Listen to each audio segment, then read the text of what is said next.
न्यायच मिळत नाही त्याशिवाय. पैसे बुडले 40 कोटी रुपये बुडले म्हणजे कुठले पैसे येणार?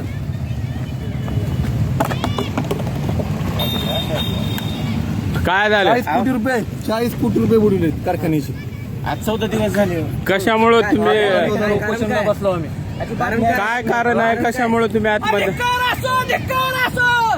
कारण काय? कारखान्याचा धिक्कार असो.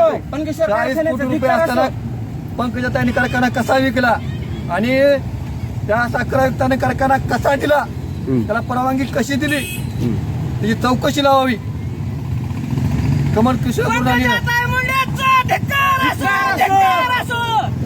कर्मचाऱ्याचे पैसे 13 कोटी 18 कोटी रुपये आहेत. कारखान्याचे शेतकऱ्याचे पैसे 13 कोटी रुपये आहेत. शेअरचे पैसे 13 कोटी रुपये आहेत. ठेकेदाराचे 10 कोटी रुपये आहेत. एकूण 40 कोटी देणं आहे कारखान्याचं. आम्हाला न्याय मिळालाच पाहिजे.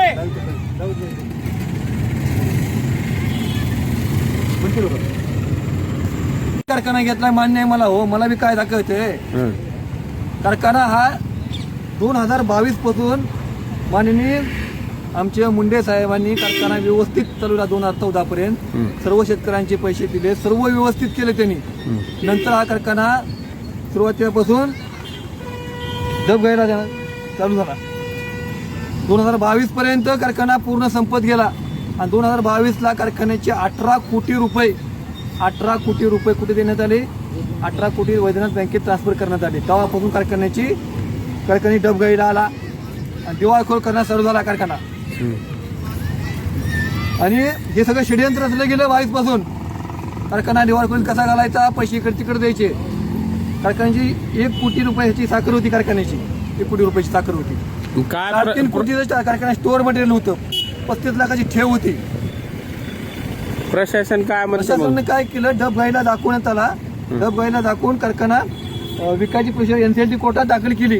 तिथून एक गुन्हा म्हणून नेमला. गुन्हाने काय केलं? फक्त 47 लाख रुपये फक्त देणं शेतकऱ्याला दाखवलं. आणि काल आयुक्ताचा माणूस चालतात तर देणं कंप्लीट 10 कोटी शेतकऱ्याला देणं निघालं होतं. 1000 शेतकरी होते, 1 लाख रुपये वाले.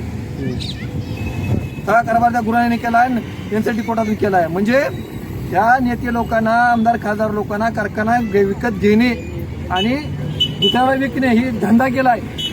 कारखाने शेअरच्या पैशावर, शेतकऱ्याच्या कष्टाच्या पैशावर कारखाना विकत घ्यायचा आणि तो विकून टाकायचा. शेअरच्या पैशाचं काय?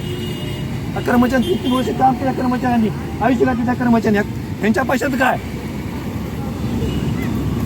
रस्ता रोको आंदोलन केलं. 60 स्कॉर्पिओ भरून, गाड्या भरून पोरं आली ती मारायला, तिथं भांडण करायला. कारखाना ताब्यात गेला. आम्ही कारखाना ताब्यात घेऊ. आता तुम्हाला आतमधून बी करू देणार ना. आम्ही कारखाना ताब्यात घेऊ.